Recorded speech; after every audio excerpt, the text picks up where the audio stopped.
Welcome back, Kuma Crew. It is once more your favourite friendly despair bear, Annakuma, and today we're back with a look at another demo, once more from February's Next Fest, regardless of when this comes out. It definitely isn't February. This time we'll be travelling through memories. Again, I've only just recorded Undying Flower, which also had memories, but this time we're in Tear Bird or Tear Bird, not sure which one, Dream of Things, an action puzzle game all about figuring out how we died.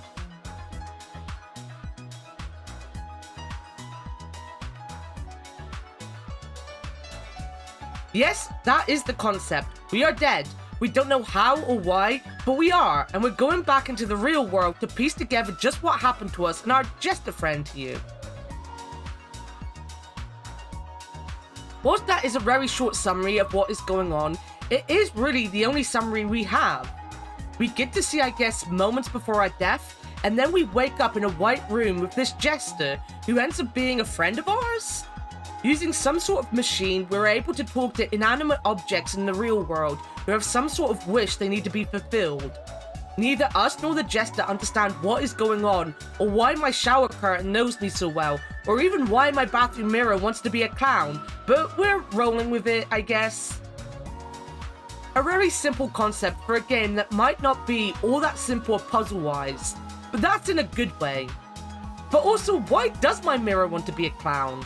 Is it calling me the clown? Also, this clown is creepy. I'm usually a fan of clowns, but this mirror is creepy. This entire room is creepy. Dentry.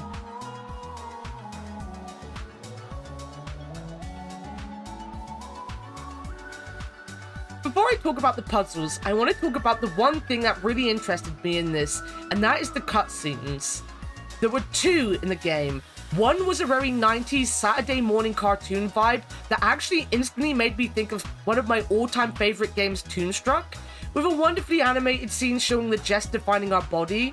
The other was a more claymation story of a stop-motion animation, showing how the Jester got into the bathroom to find us in the first place.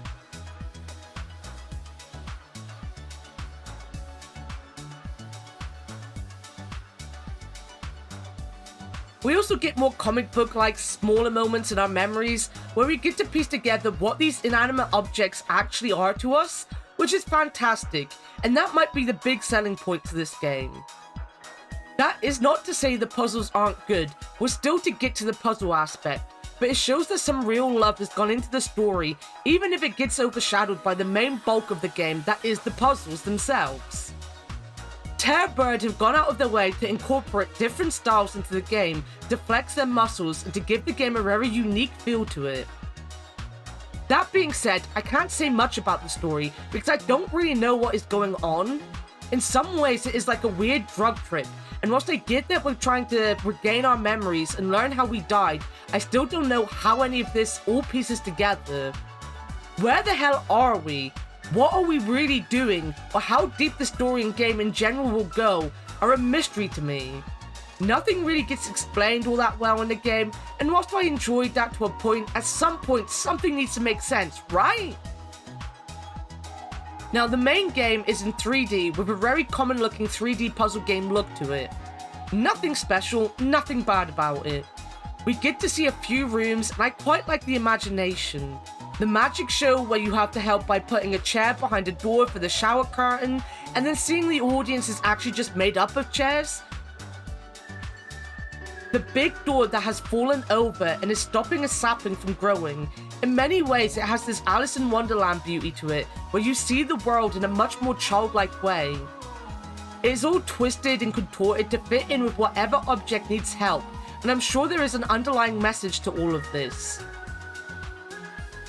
I do have to admit, until we hit the first cutscene, I wasn't too interested, but when the cutscene happened, I was invested. When the puzzle started to puzzle too was when I really got hooked. On the surface, there is nothing too difficult so far.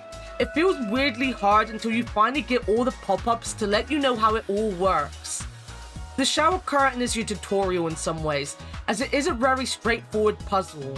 You then come out and can pick where to go. I went to the mirror first, because of course I'd accidentally picked clowns first, and the puzzle seemed unsolvable. I decided to leave for just the sake of leaving. I did try to take a key with me, but wasn't sure if it would transport with me, so took it back in and left it, which was dumb of me, and then went elsewhere, where I finally got the pop-up telling me anything left in white space, which is this room, stays in white space, and you can pick it up in any white space area, which basically made so much sense, and I instantly knew what I had to do. Each room has its own unique puzzle, and they are pretty fun to figure out. It gives you a hope that there will be a nice variety of puzzles throughout, whether it will be logic-based ones or finding the right item for the right place. Having multiple rooms be important for different tasks is also interesting. Just because the shower curtain was the tutorial level doesn't mean it doesn't stay important, and a chest I always wondered about but had to leave behind suddenly made so much more sense when I could take a key to open it to get what I needed out of it for a completely different room later on. Interacting with objects is simple to do, there is no frustration in getting around the world, though I do like that this set of stairs was just too high for me to just walk up, so I had to keep jumping up each stair. How short are my legs? How hard can this possibly be? It can also be extremely creepy. The clown room especially wasn't scary in a horror way, it was just creepy because it had the same face plastered over the walls, and then this dude here just sat in the corner. I guess most horror isn't gonna be a thing in it. This is still the story of how we were murdered, so there might be darker parts to the game. The clown, it seems, was actually a mannequin of some sort in real life, and we're slowly coming to terms with the fact maybe we were up to no good ourselves. This is also a great thing. Because each area is different, it means they can be imaginative on what they look like. Nothing has to be the same, there doesn't have to be a theme.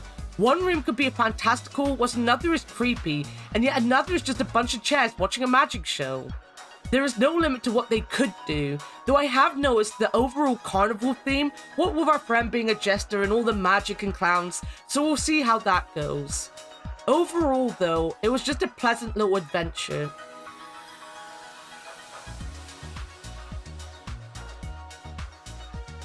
There is no release date yet, but I'll be happy to give it a try when it releases. I'd quite like to know what happened to us, and to see if they have any more interesting cutscenes in any other kind of style, though the two we've seen so far would be enough. Styles, that is, not cutscenes. I'd love to see more cutscenes. It had a lot of creativity behind it, a strange but endearing style, and some really fun puzzles. I'd highly recommend it, and if you are interested, as always, the link to the Steam page will be in the description below, so go give the demo a look if it's still up, or wishlist it to know if the demo goes live again, and when the game itself actually releases. This is all I have time for now. If you want to support this bear here in their own little adventure, then please leave a like, comment on whether you like clowns or jesters the most in the comments below, because they are two different things, and subscribe.